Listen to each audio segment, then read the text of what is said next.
مترسيا تقينا ماينان لسوريا زيادة دبا لجند تل حمام يه روجافاي تل تمري بين زاروك ده انجام تقينا ماينة كده بريندار بون رخصنك باقشكرنا ماينان جي هشياري دا وگوت كو جدما روخاندنا دستلاتا بحثي حتى طباخا 1026 لسوريا 1442 دكس جبر ماينان هاتنا كشتن و بريندار كرن.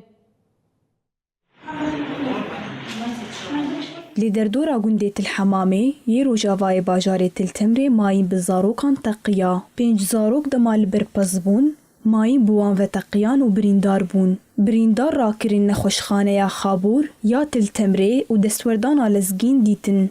Zarokên bi navê İbrahîm Ebdûcasim û Muhennet Xelef Elêwî ji ber birîna wan agiran veguhestin nexweşxaneyên bajarê Hesekê.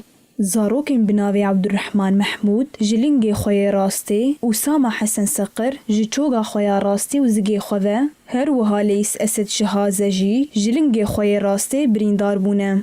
Rêxistineke paqijkirina mayînan bi navê Halot Rûst ragihand gojdema rûxana destlada Behsê heta tebaxa 2026 li Sûriyê 1442 kes ji ber mayîn teqemeniyê neteqiyayî hatine kuştin an birîndar bûne.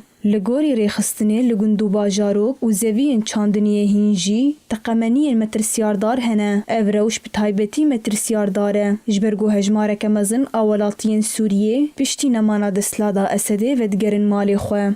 Rêxistina Halot Rûstê da zanîn got tîmê wan li Sûriyê ji bo rakirina van paşmayînan dixebitin. Di heman demê de tîmên navxweyî yên pispor dest bi perwerdakirina karmendên Sûriyê û piştgiriya operasyona rakirina mayînan kir. Rêxistinê hişyarî da ku xetera paşmayînên şer bi rawestandina şer bi dawî nabe. Mayîn û teqemeniyê neteqiyayî dikarin bi 10 salan bimînin. Ji bo sivîlan û zarokan û cotkaran û kesên ku vedigerin malê xwe dibin metirsiyeke mezin.